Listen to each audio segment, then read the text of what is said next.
tem o hábito de conversar com as pessoas mais próximas, amigos, familiares, enfim, sobre dinheiro? Nesse bate-papo, como é que acontece aí a troca de ideias, de informações?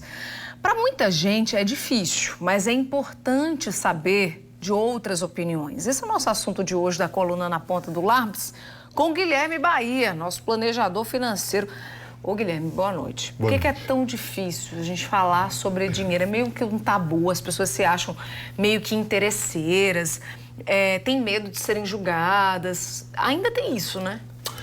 Tem, mas isso vai muito mais da maturidade das pessoas e do círculo social ou do círculo familiar a que você está relacionado.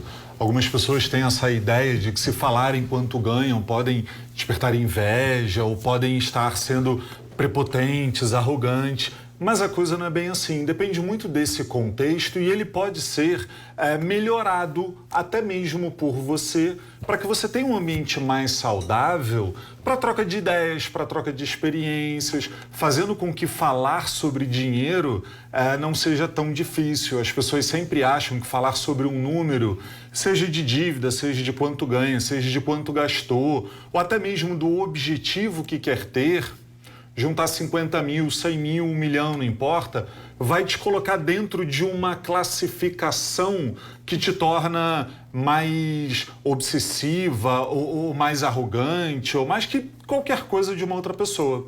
Mas é possível coordenar esse ambiente para que ele seja mais leve, para que seja muito mais positivo do que negativo, pesado.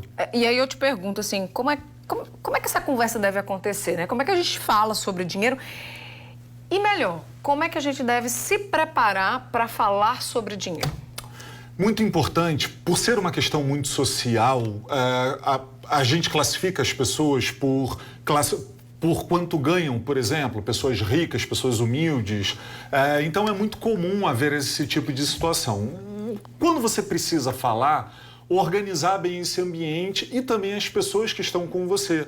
Ter um entendimento do nível de conhecimento e até mesmo da maturidade emocional dessas pessoas vai te ajudar bastante.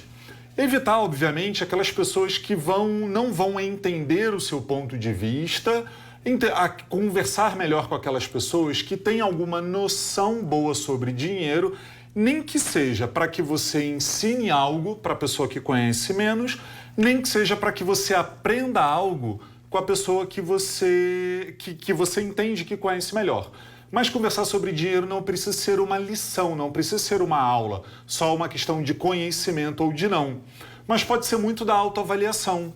Você, por exemplo, se perceber ou deixar que as pessoas digam sobre você, se elas têm uma visão de que você seja, por exemplo, gastadora de dinheiro ou não. E é muito bom você estar preparado também para ouvir as críticas. Então, por exemplo, eu consigo dizer para as pessoas, e falo até em atendimentos, que lá de casa, quem gosta mais de ganhar dinheiro sou eu. Mas isso tem a ver com o meu dia a dia. Eu estou mais na rua, é um pouco mais cansativo. Então, é natural que o meu desgaste físico, que o meu cansaço, me faça querer mais confortos. Isso significa uma tolerância menor, por exemplo. De repente, não necessariamente o meu caso, mas pode ser o seu, eu quero mais a comida da rua do que a comida de casa, eu quero um pouco mais de conforto do que aquela situação mais restritiva, que quase sempre é mais em conta. Então, se aperceber do meio e escolher bem as pessoas com as quais você vai se envolver, pode ajudar bastante nesse sentido. Deixa eu pegar esse gancho de escolher bem as pessoas que a gente vai conversar sobre esse assunto. Porque como você falou no comecinho aqui dessa nossa conversa de hoje, sobre pessoas... Às vezes a gente tem medo de conversar sobre dinheiro com qualquer pessoa, com medo de despertar inveja, por exemplo, né? Dependendo do caso. E aí, com quem se conversa? Só dá para conversar sobre dinheiro com pessoas de confiança? O que é que você pensa sobre isso? Eu acho que, por exemplo, depende muito de como você consegue conduzir a conversa. Você, por exemplo, empregado, pode conversar com o seu patrão sobre dinheiro, por exemplo, não é uma situação muito comum. Por quê? Porque para o patrão, o empregado que quer empreender ou que quer ganhar mais, pode não soar muito legal. Mas não há impedimento de que você, empregado, busque conversar com o empresário.